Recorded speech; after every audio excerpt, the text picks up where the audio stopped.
ఈయనే ఓ పక్క నుంచి ఇలా వెళ్ళడం మొదలు పెట్టగానే దేవతలందరూ వచ్చి శంకరుణ్ణి ఒక వరం అడిగారట. శంకరా, మనం పెళ్లికి బయలుదేరాం, బాగుంది, అసలు మీ గురించి చెప్తేనే వాళ్ళు పొంగిపోయి పెళ్లి కొప్పుకున్నారు. ఇప్పుడు నీవు నిజంగా నీ రూపాన్ని చూసి నీకు కన్యాదానం చేసేటప్పుడు పరిపూర్ణమైన మనస్సుతో పరవశించిపోయి కన్యాదానం చేసేస్తారు ఆ మేనకా హిమవంతులు. అలా చేసేయగానే వాళ్ళకి మోక్షం వచ్చేసి వాళ్ళ రూపం పోతుంది. ఆ రూపం పోతే హిమశైలం ఉండదు. హిమశైలం అనేక రత్నములకు, బంగారమునకు వాలవాలము. ఎందరో ఋషులు తపస్సు చేసుకుంటున్నారు. ఆ హిమవత్ పర్వతము లేకపోతే భూమికి శోభ ఉండదు. కాబట్టి చిట్ట చివర మోక్షాన్ని పొందుతారు వాళ్ళు. కానీ అప్పటిదాకా నిండు మనస్సుతో నీకు కన్యాదానం చేయకుండా, ఏమిటి బాబోయ్ ఇలాటల్లుడు వచ్చాడు అనేటటువంటి అర్ధ మనస్సుతో నీకు కన్యాదానం చేసేటట్టుగా వాళ్ళ మనస్సు నువ్వే మార్చు శంకరా అని అడిగారు. ఇది ఎంత బాధాకరమైన విషయం అండి నిజంగా. శంకరుడు అన్నట్ట, మీ అందరికీ హిమవత్ పర్వతం కావలసి వస్తే తప్పకుండా నేను అలాగే ప్రవర్తిస్తానన్నాడు.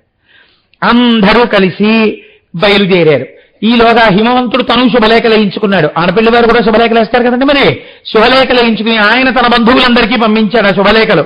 వెండికొండకు, పైడికొండకు, వింజయన్ బలుకొండకు, చండభానుడు దోచుకొండకు, సాగరాంతపు కొండకున్, మందరంబను కొండకున్, కొండరాయుడు పంపెలేఖలు కోటికాళరి పంక్తిచేన్. ఆయన కూడా శుభలేఖలు వేసి, పర్వతానికి బంధువులు ఎవరుంటారండి? పర్వతాలే ఉంటారు. కాబట్టి ఆయన నిజంగా పంపించినటువంటి పర్వతాల యొక్క లిస్ట్ ఇచ్చారు. నేను ఎంతకని రాయగలను మహాప్రభో, పుస్తకం రాయాలి ఇవన్నీ. సంతోషానికి పార్వతీ కళ్యాణం చెప్పేటప్పుడు కొన్ని పర్వతాల పేర్లైనా చెప్పకపోతే ఎలాగా అని ఆయన ఎవరికి పంపించాడో కూడా తెలుసా అండి. ముందు ఈ పర్వతాలు అన్ని లోకాల్లో ఉన్నాయి కాబట్టి ఆ లోకాలన్నిటికీ పంపెట్ట. అతల, వితల, సుతల, తలాతల, రసాతల, మహాతల, పాతాళ లోకాలకి పంపెట్ట. చక్రవాళ, సుమేరు, గంధమాధన, శేషాద్రి, వృషభాద్రి, వృషాద్రి, నారాయణాద్రి, వెంకటాద్రి, గరుడాద్రి, అంజనాద్రి, శ్రీశైలం, వింధ్యపర్వతం, మైనాక పర్వతం, మహేంద్రగిరి, త్రికూటాచలం, సహ్యాద్రి, మలయ పర్వతం, వృక్షవత్ పర్వతం, పారియాత్ర పర్వతం, హిరణ్యశృంగ పర్వతం, మాల్యవత్ పర్వతం, ఋష్యశృంగ పర్వతం, వీటన్నింటికీ పంపించేట. ఈ పంపించినప్పుడు ఒక మాట రాశాట, మీరు రావడం కాదు పిల్లల్ని కూడా తీసుకురండి, కాబట్టి మీ పిల్లలందరితో, అల్లుళ్లతో, బంధుమిత్రులతో రావాలని రాశాట. రాస్తే పిలిచినవాడు హిమవంతుడు. పార్వతీదేవి కళ్యాణం వెళ్లకుండా ఉండొచ్చా? జన్మానికి సౌభాగ్యం అది.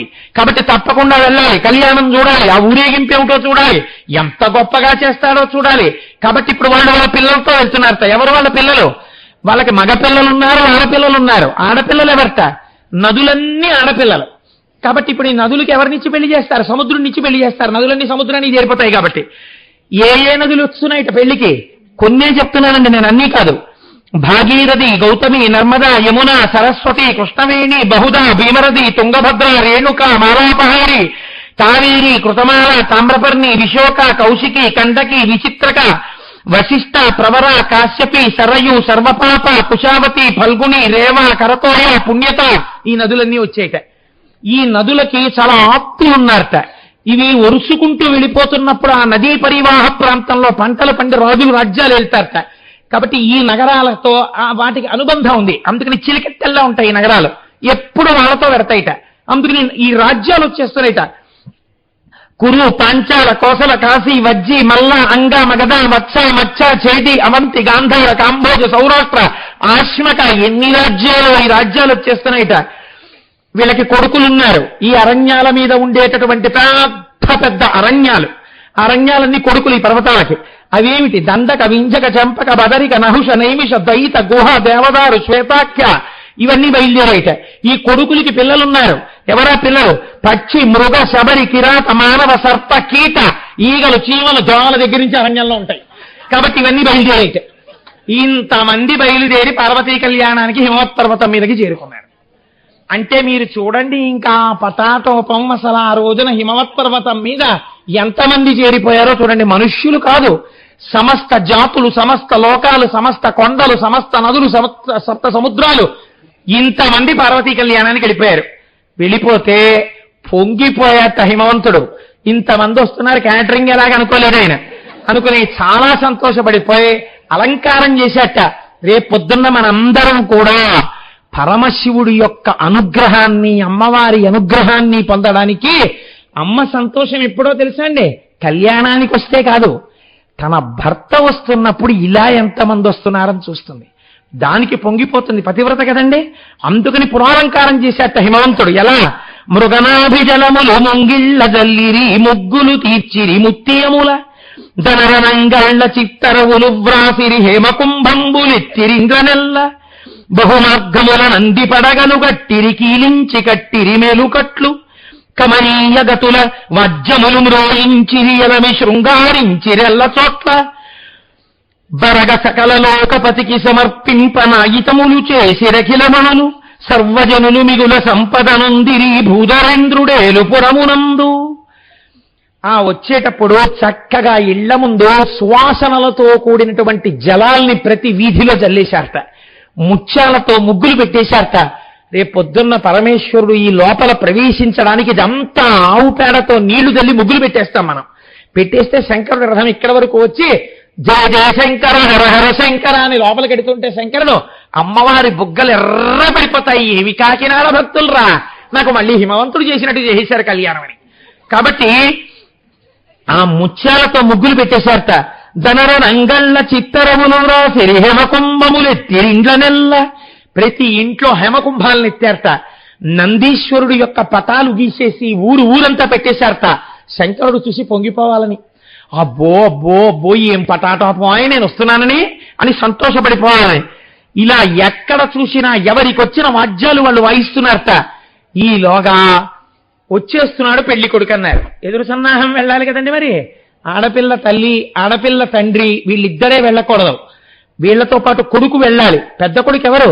మైనాక పర్వతం, బంగారు కొండ, మైనాకుడు. వీళ్ళు ముగ్గురు వెళితే సరిపోదు. పెళ్లికి పెద్దలు ఉంటారు కొంతమంది. ఈ వచ్చిన పర్వతాల్లో మళ్ళీ పెద్ద పర్వతాలు ఉన్నాయి కొన్ని. ఆ పెద్ద పర్వతాలను తీసుకెళ్లారు. అయ్య బాబోయ్, పార్వతీ కళ్యాణం నిజంగా మీరు చదవాలి.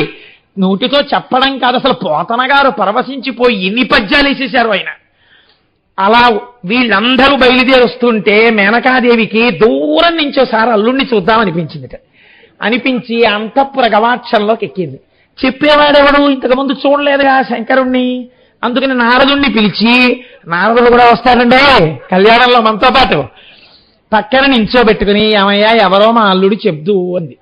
ఈయనొక చాలా తమాషా అయిన మనిషి, లోక కళ్యాణం కోసం ప్రవర్తిస్తూ ఉంటాడు ఈయన. అందుకని అడగడిని చెప్పడం మొదలెట్టాడు ఈయన. ఆ మొట్టమొదట వచ్చేసేటప్పుడు సప్తర్షులు వచ్చేస్తున్నారు. సప్తర్షుల భార్యలు వచ్చేస్తున్నారు. వాళ్ళని ఆవిడ చూసింది. ఆ వెనకాతల దేవగణాలు, దిక్పాలకులు వీళ్ళందరూ వస్తున్నారు. వాళ్ళని చూపిస్తూ అడుగుతోంది, ఆయనేనా మా అల్లుడని. కాదమ్మా కాదు, ఆగాగ, వాళ్ళు ఏం పనికి వస్తారమ్మా, ఆయన ప్రకాశం ముందు మిడుగుడు పురుగుడు వస్తున్నాడు చూడు మీ అల్లుడు. అలా పెద్ద దేవతాగణాలు వెళ్ళిపోయాయి, ఋషిగణాలు వెళ్ళిపోయాయి, దిక్పాలకులు వెళ్ళిపోయారు. యక్ష గంధర్వ కిన్నెర కింపురుష సాధ్య సిద్ధులు అందరూ వెళ్ళిపోయారు. చతుర్ముఖ బ్రహ్మగారు వస్తున్నారు. ఆయన వెనకాతల ఋషులందరూ నిలబడి వేదాన్ని స్తోత్రం చేస్తూ వెళ్తున్నారు. వెళుతుంటే ఆయన్ని చూసి ఆయనేనా అని అడిగింది. కాదమ్మా, ఆయనకై తలకాయలు ఉండేవి, మీ అల్లుడు గిల్లీశాడు తలకాయ. అబ్బో అంత గొప్పవాడా, ఈయనే ఇలా ఉన్నాడంటే మా అల్లుడు ఎంత బాగుంటాడో అనుకుంది. బ్రహ్మగారి ఋషులు వెళ్ళిపోయారు. పొద్దున్న పాలు దాగి నించుంది పిచ్చి తల్లి. సాయంకాలం అయిపోయింది. తక్కువ ఊరేగింపు ఏమిటండి అది? అలా వెడుతూనే ఉంది ఆ ఊరేగింపు. బ్రహ్మగారు అయిపోయారు. శ్రీ మహావిష్ణువు వచ్చారు.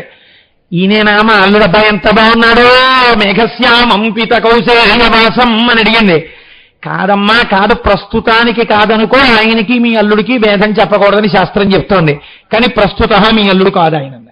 శ్రీ మహావిష్ణువు యొక్క రథం ఆయన వెనకాతల వెళ్ళేటటువంటి సనక సనందనాది మహర్షులు, అనేక మంది భక్తులు వీళ్ళందరూ బయలుదేరి వెళ్ళిపోయారు. వెళ్ళిపోయిన తర్వాత ఏమయ్యా ఇంకా మా అల్లుడు రాలేదో అంది. చిట్ట చివర భూత ప్రేత గణాలు వస్తున్నాయి. ఆ భూత ప్రేత గణాల మధ్యలో ఒంటి మీద బట్ట లేకుండా దిగంబరుడై పుర్రెల మాల వేసుకుని ఒక ఆయన ఎగురుతూ ఆడుతూ వస్తున్నాడు. ఆవిడ అడగలేదు, మొహం తిప్పుకుంది.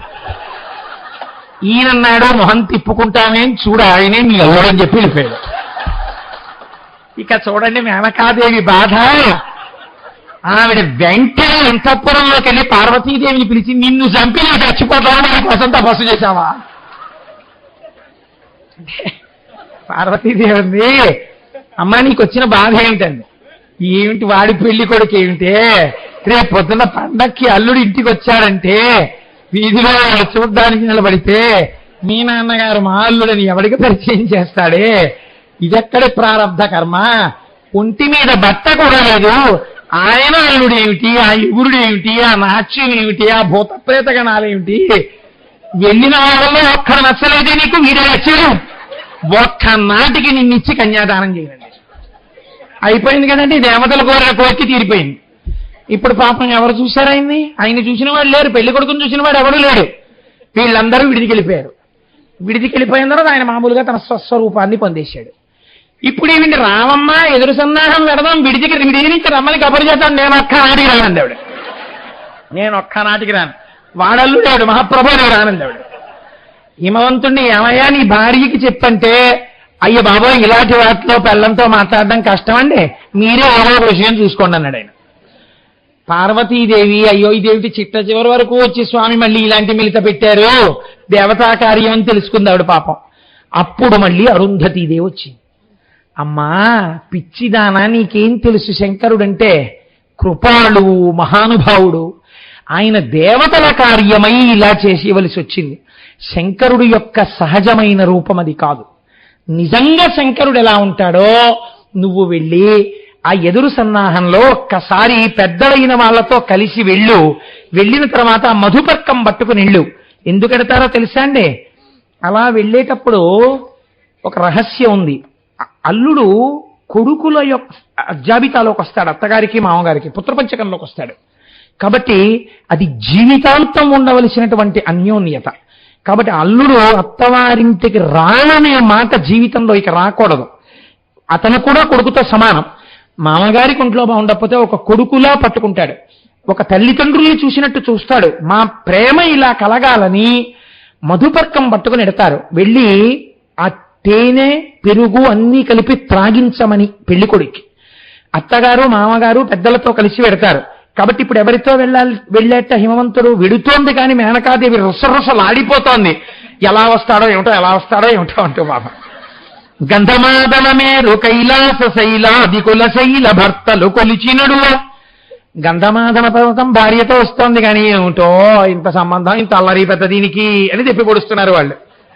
పాపం ఈవిడ మొహం చిన్నబుచ్చుకుని ఏమిటో అల్లుడు అని చెప్పి అరుంధతీదేవి చెప్పింది. ఇప్పుడు ఎలా వస్తాడో ఏమిటో బయటికని బెంగెట్టుకుని ఆవిడెడుతోంది. గంధమాదన మేరు కైలాస శైలములు పెద్దలతో కలిసి పెడుతున్నాడు. పుణ్యకాహలను పుణ్యదుంధబులను పుణ్యశంఖములను బొలిచిమ్రోయ. కాహళలు మృదంగాలు శంఖాలు అన్ని మోగుతున్నాయి. మంగళపారక మాగధ వంది జనంబులు శుభకీర్తనములు చేయ. వంది మాగధలు స్తోత్రాలు చేస్తున్నారు. కదిసి పేరంటాండ్రు కళ్యాణములు బాడ బరిజనంబులు తన్ను బలిసి కొలువ. పేరంటాండ్రందరూ వెనకాల వస్తుండగా ఎదురు సన్నాహానికి వెళ్ళారు. శంకరుడు అట్నుంచి పెళ్లి కుమారుడిగా వస్తున్నాడు.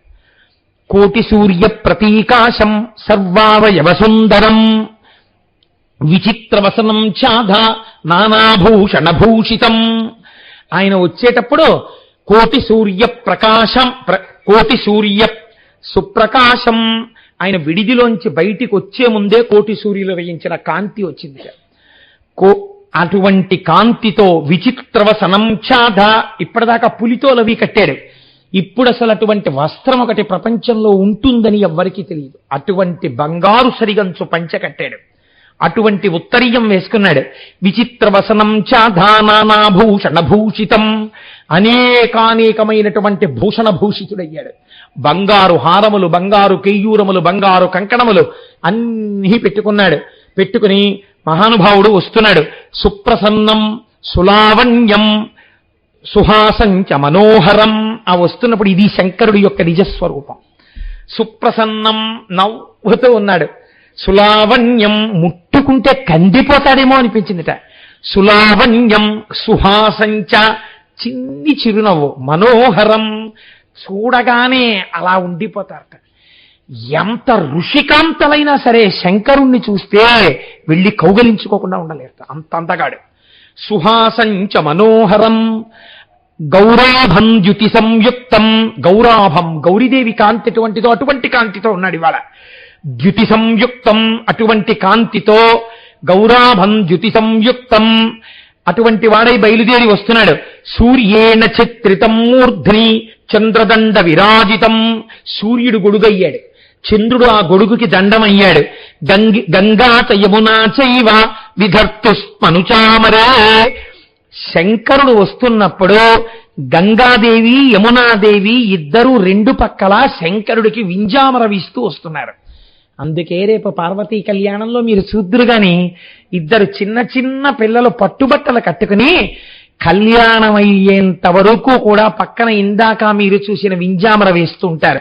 ప్రతిసారి మీరు చూసిన కళ్యాణంలా ఉండదు, పొద్దుట్నుంచి అలాగే ఉంటుంది ఆ కళ్యాణం.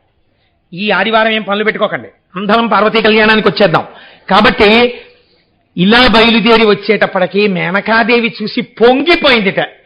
ఎంత పొంగిపోతున్నా చిన్న అనుమానం గబుక్కునలా కనపడ్డ కదా. ఈ త్రికరణ శుద్ధి లేకపోవడం వల్ల హిమవంతుణ్ణి అట్టెపెట్టాడు ఆయన. నిజంగా చూడండి మహానుభావుడైన త్యాగం.